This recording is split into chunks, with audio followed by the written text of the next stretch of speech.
Viva Voz, com Vera Magalhães.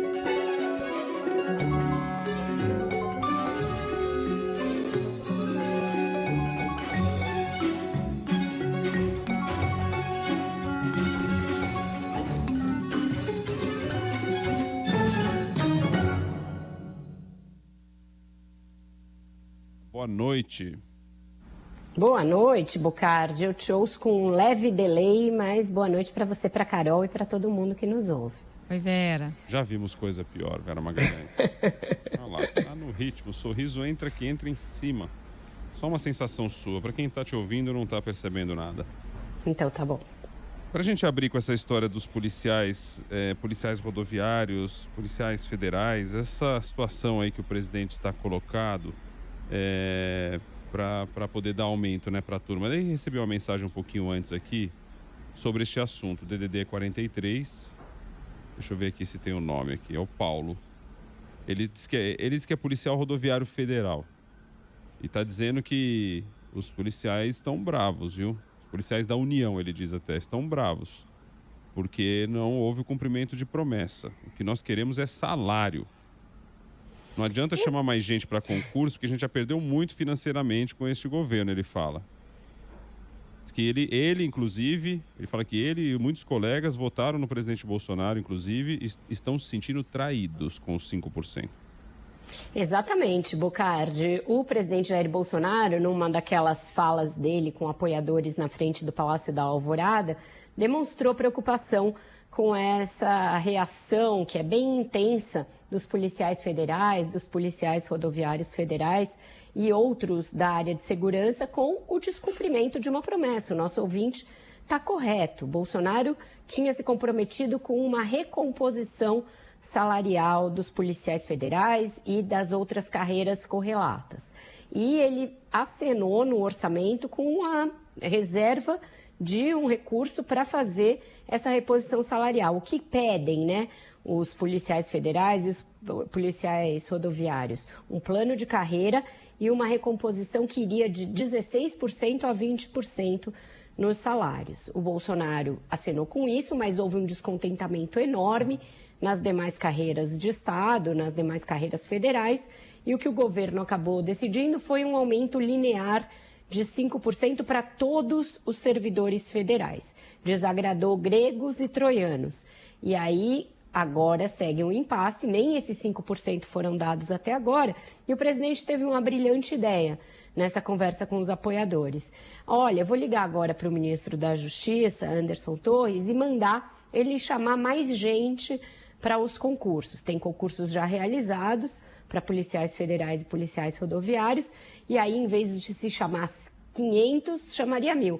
E aí deu uma demonstração de como ele governa. Pegou o celular, ligou para o ministro da Justiça na frente lá do cercadinho da Alvorada e falou: "Ô, Anderson, aquele negócio lá dos policiais, e se chamar 1.000, em vez de chamar 500? Fala aí com o pessoal da economia", como se o orçamento fosse um chiclete que você estica, né, à medida que você bem entende, e como se isso realmente fosse aplacar a insatisfação de quem já está na carreira, porque não aplaca em nada. Lógico que um plano de carreira inclui mais pessoal, né? Você tem uma carreira que está ali com muita gente assoberbada, você tem poucos quadros, etc. Mas isso não resolve a questão salarial em nada. Então, é um problema que segue sem solução, e Bolsonaro tentando, né, ficar bem com esse pessoal. No fim de semana, nos atos, ele já tinha dito: eu respeito os militares, e aí sempre está acenando para militares e policiais, essa dobradinha. É uma crise criada por ele mesmo, né, Vera? Porque ele que assinou com esse reajuste mais alto para a Polícia Federal e Polícia Rodoviária Federal, e depois viu que não dava, né? Exato, Carol, porque o que aconteceu, né? Os funcionários do Banco Central começaram a fazer paralisação, os auditores da Receita Federal ameaçaram parar, bem agora que está na fase final da declaração de imposto de renda, da entrega do imposto de renda. Então, criou-se um ambiente em que poderia haver paralisação de vários serviços públicos, os advogados da União igualmente agastados com essa situação.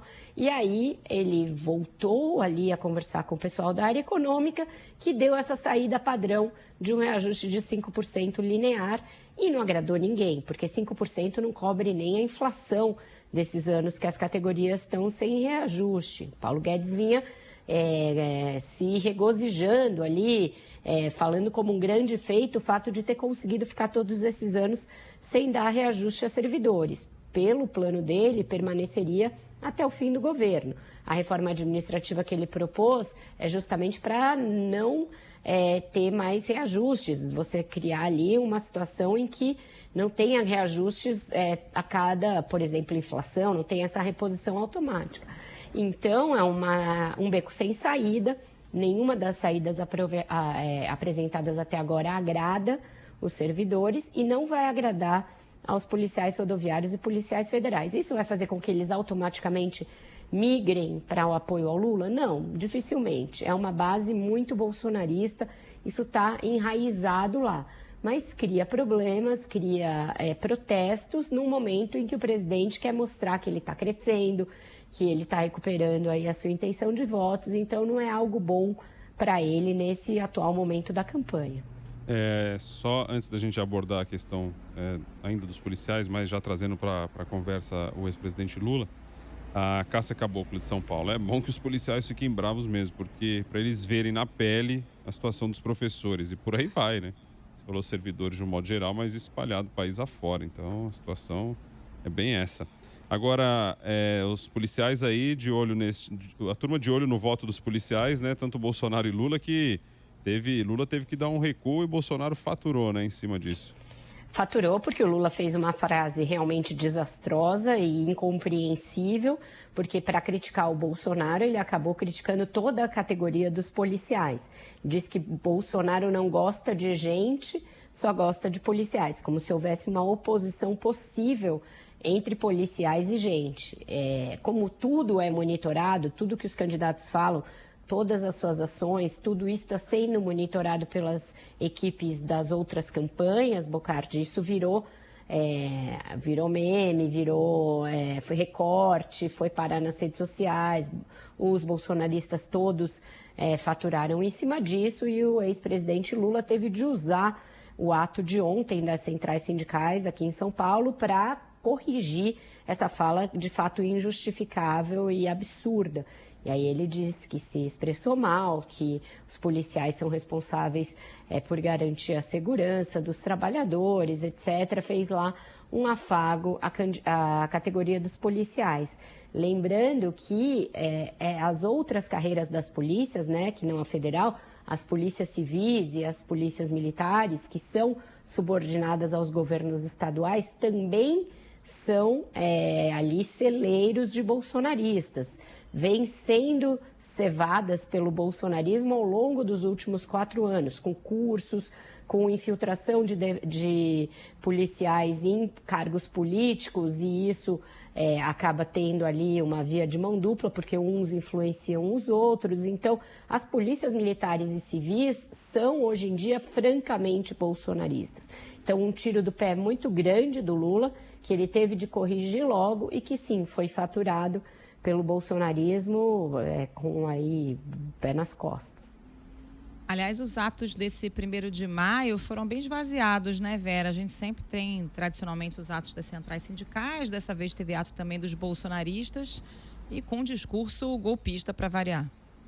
É muito grave, né? Tudo isso é muito grave, porque a data do 1º de maio não foi uma data inventada pelo PT, nem pela CUT e nem no Brasil. Ela é muito antiga, é uma data tradicionalmente ligada às reivindicações dos trabalhadores no mundo todo, e ela deveria servir a uma reflexão de como estão as relações trabalhistas, como está o desemprego, como fazer para melhorar as condições de trabalho das várias categorias, reduzir jornadas que são excessivas, acabar com condições como o trabalho análogo à escravidão, que ainda persistem no Brasil. A gente teve uma denúncia recentemente, semana passada ainda, dessa chaga acontecendo no Brasil, tem um subemprego muito grande, trabalha em condições precárias, mas nada disso foi agenda desses atos bolsonaristas. A ideia dos apoiadores do presidente foi sequestrar uma data que tem um significado e que tem uma importância no mundo todo para fazer um ato em defesa do quê? Do Daniel Silveira, da suposta liberdade de expressão e aquilo que eles erroneamente associam à liberdade de expressão e, em última análise, peitar de novo o judiciário. Foi o que aconteceu nesses atos, que sim, foram muito esvaziados, muito aquém de outros atos até similares que já foram realizados pelo bolsonarismo, mas que tiveram essa conclamação a impeachment de ministros do Supremo, deposição imediata dos 11 ministros do Supremo, que o presidente faça uso de uma certa prerrogativa constitucional que não existe para empastelar o Supremo Tribunal Federal. Então, um discurso que está por aí, difuso na sociedade, incentivado pelo presidente e pelos seus apoiadores e usando uma data que é importante e que tem uma pauta própria para esse discurso golpista. Lamentável. Da mesma maneira, eu acho que até em função disso, para não competir, acho que ficaram meio atordoados com o fato do bolsonarismo estar fazendo conclamações, os atos do 1º de maio mesmo, do Dia do Trabalho, não foram tão fortes, tão significativos como em anos passados. Teve um ato aqui em São Paulo em que compareceram o Lula e vários dos seus apoiadores. Ele ficou receoso no primeiro momento de fazer discurso para não soar como campanha antecipada, ficou atrás do palco, depois foi à frente, fez um discurso que soou como campanha antecipada, porque é disso que se trata. E aí é isso, a gente tem uma campanha que está na rua de forma ilegal, porque ela só pode acontecer depois das convenções partidárias. Todos os lados estão praticando campanha ilegal, não é um atributo único do bolsonarismo, e deixando de discutir pautas que interessariam aos trabalhadores para fazer campanha. E a Justiça Eleitoral, nesse ponto, falhando muito, porque não está punindo nenhuma campanha eleitoral antecipada que tem sido feita. Nos estados está comendo solto, no governo federal está comendo solto e ninguém faz nada. Vamos para o próximo assunto, que é a questão do Tribunal Superior Eleitoral, né, Vera? Essa semana acaba o prazo para tirar o título. Estou dando uma olhada aqui. Hoje teve instabilidade no site do Tribunal Superior Eleitoral, segundo o TSE, por causa do volume de acessos. E aí uma falha momentânea que atingiu o formulário de emissão e regularização do documento. O Tribunal Superior Eleitoral disse que foram alguns minutos e tal, chegou a ficar fora do ar por causa do número de acesso. Realmente as pessoas agora na última hora procurando aí para tirar o título ou regularizar aquilo que está pendente, até porque o prazo está vencendo. É aquele clássico do Brasil, né, Bocardi, que as pessoas deixam tudo para a última hora. A data final para você requerer a expedição do seu título de eleitor e, portanto, estar apto a votar em 2 de outubro é agora, dia 4 de maio, depois de amanhã. Então, por muito tempo, o TSE tem feito esse alerta, outras personalidades entraram nessa campanha, porque se detectou que a principal lacuna, a maior baixa das inscrições, é entre eleitores de 16 e 17 anos. Portanto, aquele eleitor que pode votar, mas cujo voto não é obrigatório. E é a menor participação desse público em eleições, né? Portanto, o menor percentual desse público inscrito para votar desde que se mede isso, desde 89, que foi a primeira eleição com o voto sub-18 anos permitido. A gente pulou de uma situação em 2018, a última eleição presidencial, em que havia 1.400.000 pessoas inscritas nesse público para votar, para algo como 730.000 pessoas no início do ano. Então, era metade do que havia em 18, porque, enfim, os que estavam aptos em 18 completaram 18 anos, 19 saíram dessa faixa, e os que chegaram a essa faixa, os que ingressaram na faixa dos 16 e 17, não se interessaram em tirar o título. E isso é algo muito sério, né? Mostra uma falta de engajamento total dos jovens na discussão política. O Valor Econômico fez uma matéria recente, muito interessante, que mergulhava um pouco nesses números, mas trazia também casos concretos, entrevistas com jovens, e mostrava ali um certo temor nessa galera de 16, 17 anos de se envolver em política. Não quero ser cancelado, não quero tratar de política. Alguns, para estranhamento geral e algo que é muito espantoso, e mostra uma falta de informação muito grande dos canais oficiais, alguns nem sabiam que poderiam votar tendo 16 ou 17 anos. Então, se você está agora no carro, na sua casa, na faculdade, sei lá onde, nos ouvindo, e você tem 16 e 17 anos, saiba que é importante você usar esses 2 dias que restam para requerer o seu título de eleitor. Porque as eleições de agora vão determinar muitas coisas que vão dizer respeito à sua vida daqui para frente. Saúde, educação, mundo do trabalho, questão da moradia, questão de emprego ou desemprego. Então, se você não participa do processo eleitoral votando, escolhendo seus representantes, não só presidente, mas também governador, senador, deputado federal, deputado estadual, fica mais difícil protestar depois, procurar alguém que seja o seu representante para pleitear políticas públicas voltadas para você. Então, eu acho que está faltando um pouco dessa educação cívica, uma educação dos jovens para que eles entendam que a participação nas redes sociais é uma coisa, mas que o que vai dizer e o que vai implicar em melhora, em mudança, em mudanças efetivas daqueles que buscam mudança é o voto.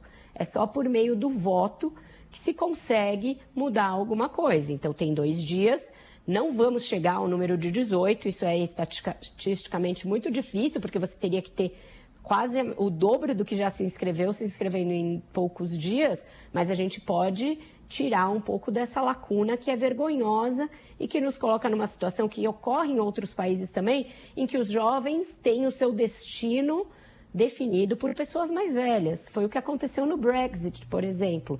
As pessoas mais velhas foram as que foram votar. Os jovens se eximiram do processo, lavaram as mãos e depois protestaram pelo fato da saída da União Europeia ter ganhado. Então, é algo que todo mundo tem que pôr a mão na consciência e ir até o site, até o cartório eleitoral, enfim, e pleitear o seu título de eleitor para votar. Ô Vera, e todo mundo falando muito essa questão tão polarizada, né? Quando a gente fala de título, vem todo mundo com a história, presidente, presidente, presidente. Tem a eleição aí para todo o legislativo, os governadores também, já agora desse ano. Então, assim, talvez até de importância bem maior, por tudo que a gente vê nesse país aí, quando a gente observa, por exemplo, um centrão comandando o país, ditando rumos muitas vezes do governo federal, do executivo e por aí vai. Exato. Carol queria adendar alguma coisa também, aí eu comento já as duas coisas. Não, eu ia só comentar como é diferente, né? Não sei se vocês têm essa mesma impressão, mas a gente é da mesma geração ali. Eu me lembro o voto aos 16 anos é relativamente recente. E eu fiquei ansiosa para fazer meu título de eleitor aos 16 anos. Acho que a gente, que é geração cara pintada, né, daquela época, tinha uma ansiedade para poder votar, que eu não vejo nessa geração agora. A molecada não tá nem aí. Eu tenho um afilhado de 15 anos que eu tô quase subornando para fazer o título de eleitor. O que você quer? Compra um hambúrguer, vai tirar seu título, meu filho, pelo amor de Deus. Exatamente, as duas coisas são verdade. Tanto a necessidade de as pessoas entenderem que o processo eleitoral vai muito além só da presidência, né? Porque a gente tem uma eleição quase geral, a gente só não escolhe prefeitos e vereadores esse ano. E escolhe só 1/3 e não a completude do Senado. Mas essas são as pessoas que vão ditar o uso do dinheiro público. E se a gente tem alguma possibilidade de mudar esse status quo, o Bocardi tem razão, renovando com qualidade, renovando a partir de um eleitorado que estude os candidatos, que pense em uma maior representatividade feminina, uma maior representatividade racial, que promova algum tipo de equidade na distribuição das cadeiras nos legislativos. E são os jovens aqueles que têm a cabeça mais voltada para esses assuntos. Como a gente vai querer um congresso ou executivos que pensem mais na pauta ambiental, que é fulcral, que é essencial para o nosso futuro se a gente não tem os jovens engajados nessa discussão, escolhendo candidatos que falem sobre esses temas. Então, a educação cívica que eu falo diz respeito a isso. E aí tem muito, é até absurdo, né? Porque tem os filhos do presidente protestaram contra personalidades que estavam instando os jovens a tirar o título, porque tem pesquisas que mostram que o Bolsonaro vai muito mal entre os jovens. Então, essas pessoas preferem que os jovens se omitam do processo, porque eles são supostamente eleitores de outros candidatos. Isso é o tipo do pensamento absurdo, um pensamento não democrático, porque a democracia diz respeito a você querer ampliar o espectro daqueles que escolhem os seus candidatos, independentemente do que de em quem eles vão votar. Isso mas para reduzir maioridade penal eles querem, né, Vera? Então, votar não pode, mas vamos reduzir maioridade. Rapidinho. E isso que a Carol falou da diferença entre a nossa geração e as atuais é verdade. Eu me lembro quando meu filho mais velho estava apto a tirar o título antes dos 18 anos e ele não estava nessa fissura que a gente sentia para votar. Eu me lembro que eu votei em 89, estou aqui dando uma bandeira de idade, mas é isso, eu tinha 17 anos recém-completados naquela eleição e para mim foi emocionante poder escolher o presidente do país juntamente com pessoas muito mais velhas que eu que não tinham tido essa oportunidade porque a gente viveu uma ditadura. Então eu acho que essa extensão da normalidade democrática dá às pessoas a sensação de que isso é algo que sempre teve aí, né? O direito de você votar. E não é verdade. Por muito tempo, várias gerações não puderam escolher os seus representantes. A gente viveu uma ditadura que se prolongou por 20 e tantos longos anos. Então, é preciso dar valor ao voto, valor à possibilidade de você escolher os seus representantes, porque isso é que vai nos levar ao desenvolvimento, isso é o que vai nos levar a um projeto civilizatório melhor, é isso que vai nos levar a uma educação de mais qualidade, é isso que vai nos levar a uma saúde que de fato seja para todos. Então, independentemente da sua ideologia ou da sua cor partidária, eu acho que todos devem pensar na importância de tirar o título. Tem 2 dias para isso e eu não queria deixar de usar o Viva Voz para trazer essa mensagem, porque eu acho que é importante que a gente alerte, inclusive os pais que estão aí nos ouvindo e estão achando ok, o filho, não vou tirar o título. Ei, pais, que tipo de cidadãos a gente quer criar para o mundo, né? Os que se omitem, os que estão só ali nas redes sociais, no TikTok, alheios ao que acontece no mundo real. Não acho que seja isso e acho que isso é muito sombrio quando a gente projeta o futuro do país com uma geração desinteressada nos seus rumos políticos. O incentivo, coisa que também não é comum, né, na sociedade brasileira, de incentivar a politização desses jovens, né, e o envolvimento na democracia. Realmente não tem isso, não tem essa preocupação. São poucos, né, não sou a minoria no país que acabam aí se identificando com essas causas e participam das discussões e tudo mais. Era bom se fosse a maioria. Teríamos aí um país melhor, sem dúvida. E a música é? Música faz um pouco menção a isso, mas é uma provocação aos jovens. O Ira, quando falou dessa música, estava falando de alistamento militar, mas agora a gente tem um alistamento eleitoral e eu estou vendo os jovens fugindo pela tangente, assim como nessa música. Pessoal, vamos se alistar.